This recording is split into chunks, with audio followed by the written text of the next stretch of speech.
Hi guys, welcome to the Pandemic Pinup Happy Hour. It is that time again, Sunday, where I do what I always do, share three cocktails that I've recipe developed this week that I think are interesting or tasty or what have you. It's just me presenting the craziness that I do in my free time. So today we're going to be exploring savory cocktails. I am not a huge fan of sweet cocktails. I can enjoy them from time to time, but usually in very small quantities. I find that they get kind of cloying after a while. I'm also a big fan of alcohol forward cocktails.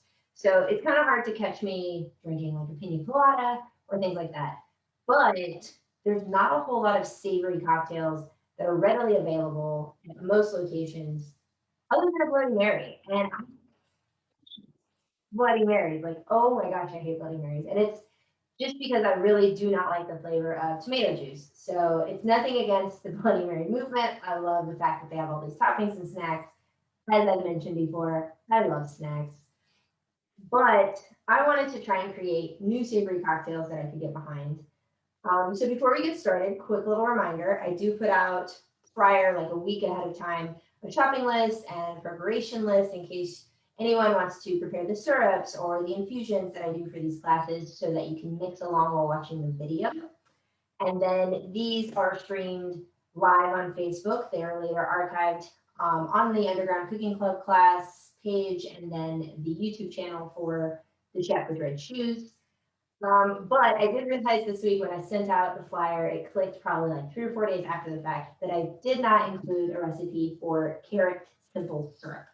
So just to clarify that real quick, very simple as it's implied in the name, but it is an equal amount of sugar and carrot juice. And you just heat it on very low until all of the sugar is dissolved and then pull it off, let it cool, store it until needed. And then you get this really bright orange syrup with a carrot flavor. So today, I'll be making three cocktails as usual. So I figured we would start with one that I'm calling the Imperator. I think I'm saying it correctly. It's either Imperator or Imperator. I think it's Imperator actually. So Imperator is a style or a variety, not a style, a variety of carrot. It is also a synonym for commander, and it refers specifically to commanders from like the Roman army back in the day. So if you haven't guessed it yet, this cocktail is carrot based. So I really wanted to try and find a way to really enjoy the whole thought process behind a Bloody Mary. And so my concept was, let me replace that with a juice that I find less offensive, in this case, carrot juice. So to make this cocktail, I will be using a shaker. And please, by all means, if you have a juicer, make your own carrot juice. It will make the cocktail much better. I'm using this one. I'm not really sponsored by anybody. I just tell everybody what I'm using in case you want to get the exact same flavor profile. So this is Bolthouse Farms 100% carrot juice. Doesn't have any added things to it, so that's why I chose that one. I don't have a juicer. You can't really make juice the same way, just blending something with water, because then you're adding water, which dilutes the flavor. So I decided to purchase my juice. And this is a very large cocktail, guys. So just be aware of that in case you have a small shaker. You're going to need 4 full ounces of carrot juice. Pour that into our shaker tin. And then we're going to add an herb-infused vodka. Now, when I put out the specs for that this week, it said kind of to taste. I've done a couple variations that I really like. I like a sage thyme vodka. I like a basil mint vodka. I'm not a huge fan of the rosemary because it's really hard to get it to not be bitter if you aren't really on top of that infusion time. It helps if you take out the stems. Today, though, I'm using sage, parsley, and basil. Just push it up, see what happens. So 1 ounce and 3/4 of your vodka. Now, that being said, you could just use regular vodka. You could also buy a flavored vodka that you like. I would say stay in the strain of savory if possible. I know there's some out there that have herbs. You could also replace it with something like gin, which has a really botanical flavor profile. But I chose vodka because I was trying to say something similar to a Bloody Mary. We're going to be using lemon juice. So you want a 1/2 ounce of that. And we need some wild ingredients. So we are going to use sherry vinegar. One of my favorite vinegars. We're going to use a quarter ounce of that. And I was trying to use different briny, salty flavors to really round out the sweetness of the carrot without having to make an actual mix like you would for a Bloody Mary. We're also going to be using these peppers. I don't know if y'all have ever seen those, but they're very common in the South. You usually eat them on like collard greens. But the brine that they're in is kind of like spicy. So we're going to use half ounce. So if you're wondering, this is green Tabasco peppers. So it would be the brine of green Tabasco peppers. We're going to use a half ounce of that as well. Like I said, there's a lot of liquid in this cocktail. And then the secret ingredient, which I know there are some on the market. This is designed around a particular product that a friend of mine made and sent me a sample of, or gave me a sample of. So it's a homemade ginger cello. And let me tell you, it's so tasty. I really want to drink it on its own, and I intend to, but I also wanted to try and give it justice and find ways to use it because I feel like liqueurs don't get used often enough. And I really love the combination of ginger and carrot. And I felt like the sweetness of the liqueur would balance out the briny qualities that I'm adding to the carrot. The carrot doesn't have added sugar, so I'm trying to go with this. So I'm only using a quarter ounce. I have upped it up to a half ounce in some of the variations of this recipe I've done. But yeah, a quarter ounce so that the ginger doesn't overpower and it doesn't end up too sweet. And I know this is a lot of ingredients, guys, but so is Bloody Mary, so bear with me. And then we're gonna go absolutely off the rails here. This is where you get to make it your own. We're gonna add a spice blend. Now I did a couple different experiments. I did Old Bay. I made a spice blend of my own. That was Old Bay-esque. I guess it had paprika, cumin, chili powder, a bunch of different things. If you have any spice mix at home that you enjoy using for a barbecue, for a chicken rub, for the grill, use that because you probably already like that flavor and it's going to go really well. So I did enjoy it with Old Bay, but I found it to be too salty. So I would say if you like those flavors, just make your own and leave out the salt. What I'm going to experiment with today to see the new flavor, because I'm trying different spice blends every time I make this to see if there's one that one day I just hit and it's just like, that's the one. So today, you're going to put in a half teaspoon of gram marsala, or masala, sorry, marsala. So, and I know it seems like a lot, and it is. So you don't have to go that heavy. I was trying to make it not immediately taste like carrot, but a little more complex.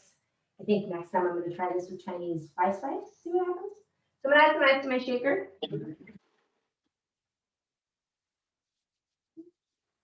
Just remember, it is a lot of liquid.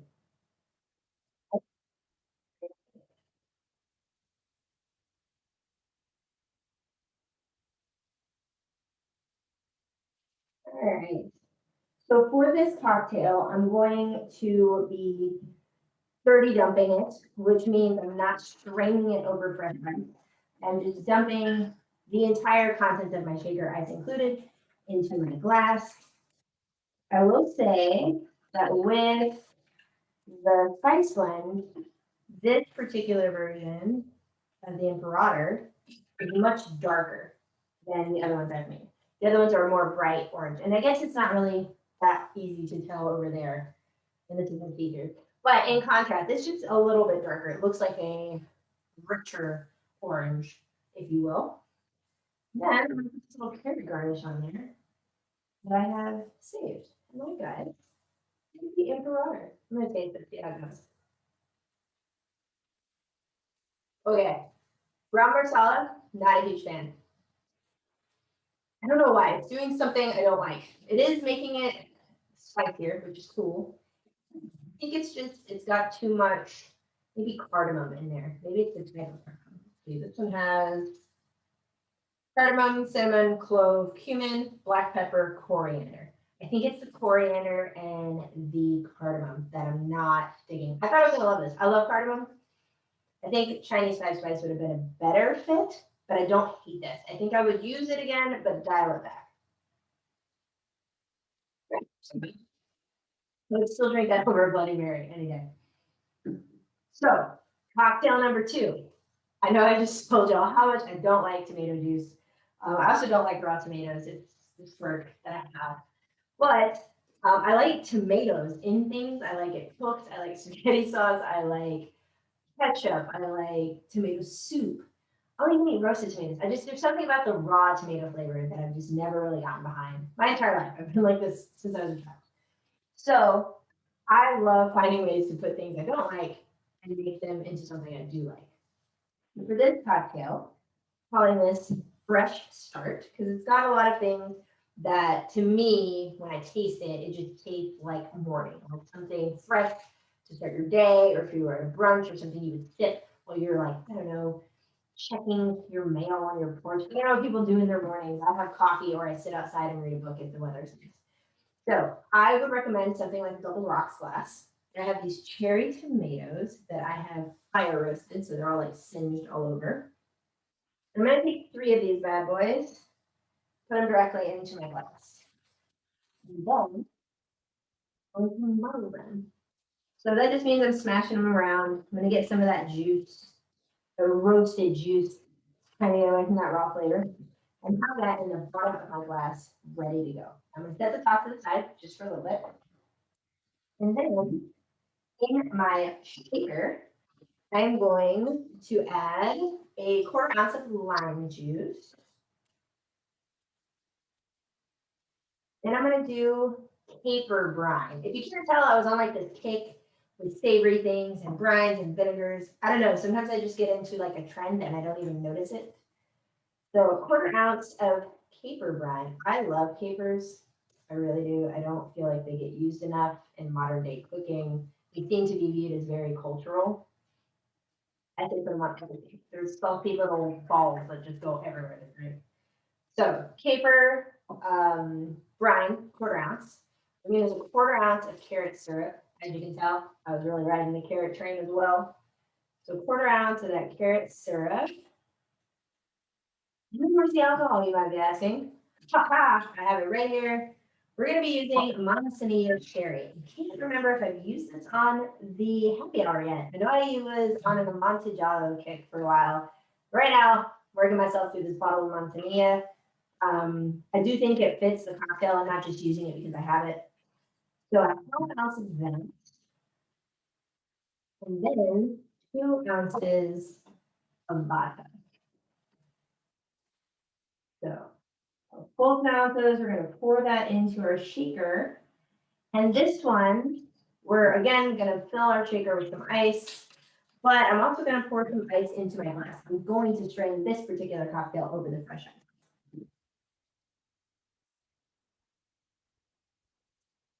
Shaker. Ice in the glass.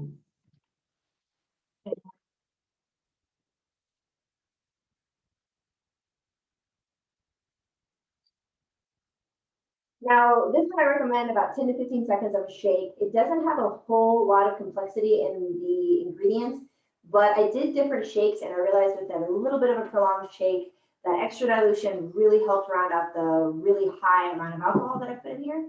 And then it also allowed that aeration to flow into the vinegar, or sorry, the Manzanilla sherry and the lime, so it ended up a lot fresher tasting. Because if you didn't know, guys, we don't shake cocktails just because. We shake them not only to chill, but to add dilution when necessary, but also to aerate, which means we want to add oxygen into that cocktail so that it has a nice mouthfeel. All right.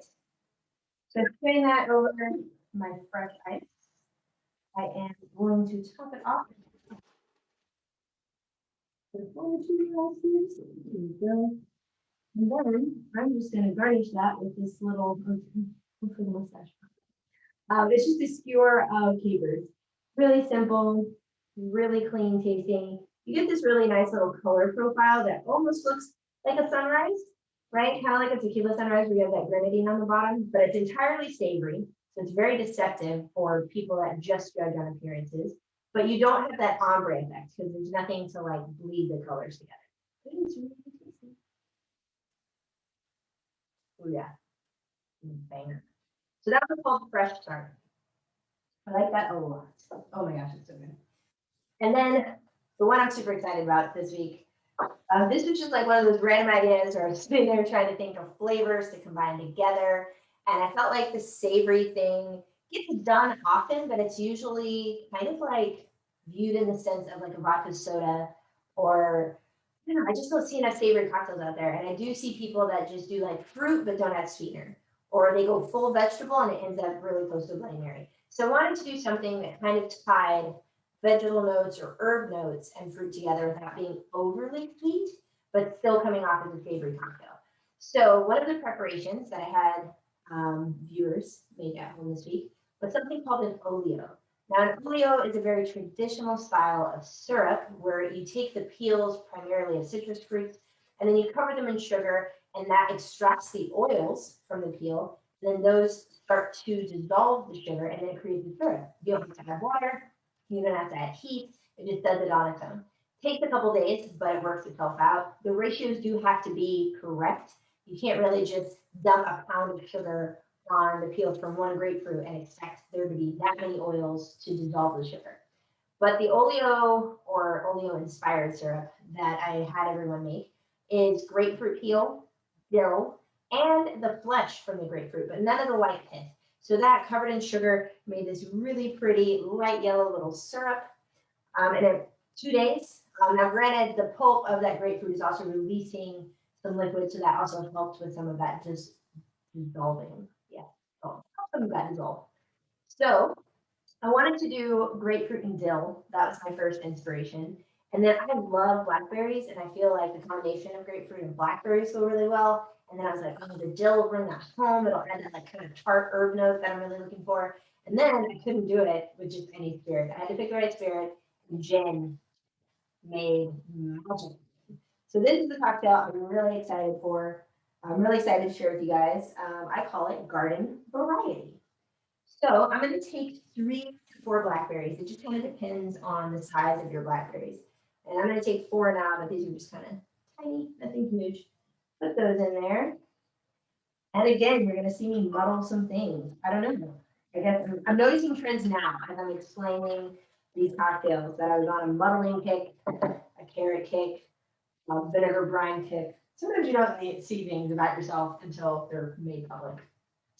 And this is going to be a stirred cocktail. I just realized I didn't bring my cocktail spoon. So hold tight, 3 seconds. I'll be right back.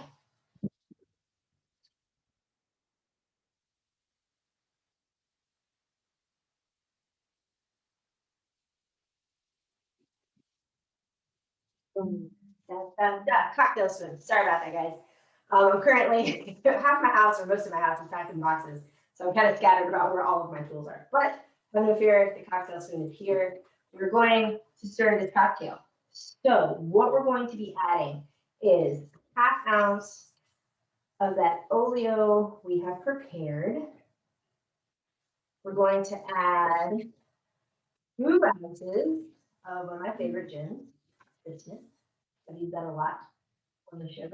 Intent, if anybody from Sip Smith is out there watching on the interwebs, your girl likes her some Sip Smith. Feel free to send me your gin. I will continue to drink it. Feel free not to send it to me because I'm drinking it anyway. So 2 ounces of gin doesn't have to be Sip Smith. You can use any gin that you like. I've chosen that one.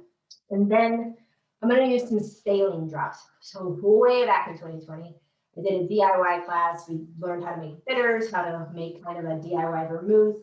And then I was showing how to make a saline solution, which is just saying salt suspended in water. So you can add drops of it to a cocktail the way you add pinches of salt to something you cook. So I have a smoked Malden sea salt solution. You can just use any saline solution. I'm going to use 8 drops. So 1, 2, 3, 4, 5, 6. I tend to count really slow. If I start counting too fast, then I squeeze too fast, and then it's not the amount of drops that I actually said it was. So the reason we're stirring this cocktail, there's no citrus in here that I'm trying to aerate. It's more of an alcohol forward cocktail that I just want to add dilution to. That's the difference between stirring and shaking. So I'm going to add some ice.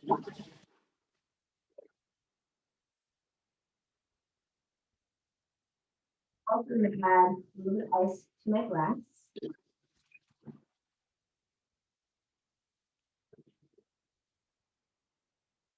it's not really good. It's not really good. So it's a very deceptive way to say that. Then I'm going to stir this cocktail. And the stir time on this is about 20 to 30 seconds, give or take. You can always touch the side of your glass, feel how cold it's getting. We're going to top this off with some Perrier. And I actually haven't used that before on the class. And I'm going to explain why I'm using it today. Because I've used a lot of different bubbly mixers or soda waters or tonics. Bubbles aren't created equally. As an example, if you've ever had Perrier or Champagne from France, they tend to be tiny little delicate bubbles. Whereas if you've ever had something like Topo Chico, it has those bigger bubbles that seem to be a little bit more aggressive on the palate. So I really wanted the herb notes and the citrus fruit notes that are coming through in this cocktail to be delicate. So I chose a more delicate bubble to really drive that home. So I'm going to strain this over my ice. And I'm going to top it off with Perrier. Now, I would most likely do this with just standard Perrier, but I did Perrier today because my store didn't have that. They only had the flavored ones. So I picked the grapefruit one because I am using grapefruit. And quite honestly, the addition of the grapefruit is neither here nor there. Use whichever one you can find. And then I'm going to just give it a light stir to kind of lift those bubbles through the drink.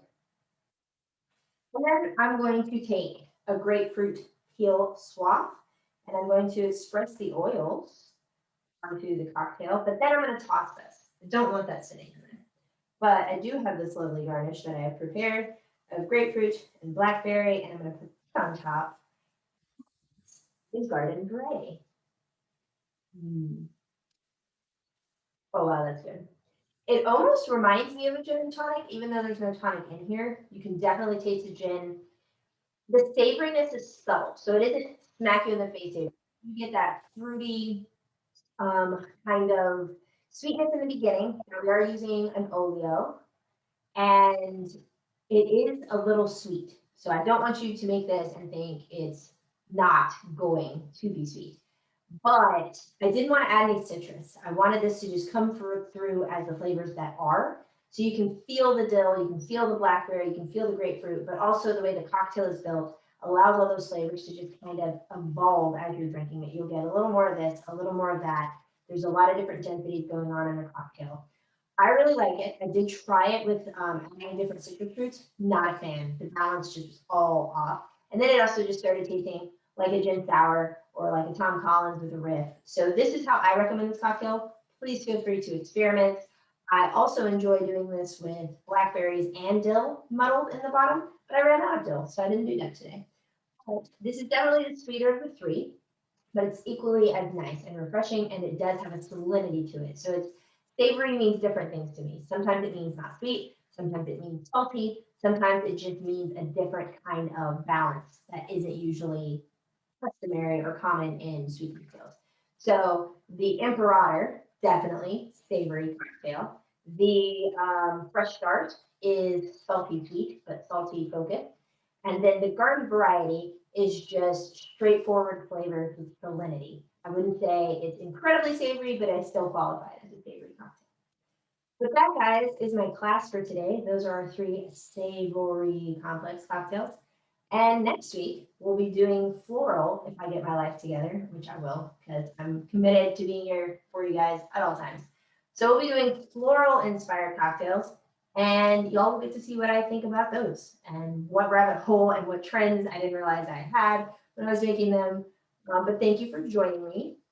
As always, if anyone wants to join in on the Zoom room, please reach out. It's a $5 a month access. If you want to be in here for shenanigans, we get wild in the chat sometimes. You can ask questions in live time instead of approaching me later. But if you would rather just view them in the privacy of your home at the time of your preference, feel free to just creep on, not on Instagram, on YouTube or Facebook. The recipes get posted to Instagram at Pandemic Dinner. Usually during the week. So these 3 recipes will probably all be up by Wednesday. It's usually one a day. But please feel free to reach out with any variations you're making, any questions you have, or any suggestions of things you want to see me work with. Bye, guys. Have a happy Sunday.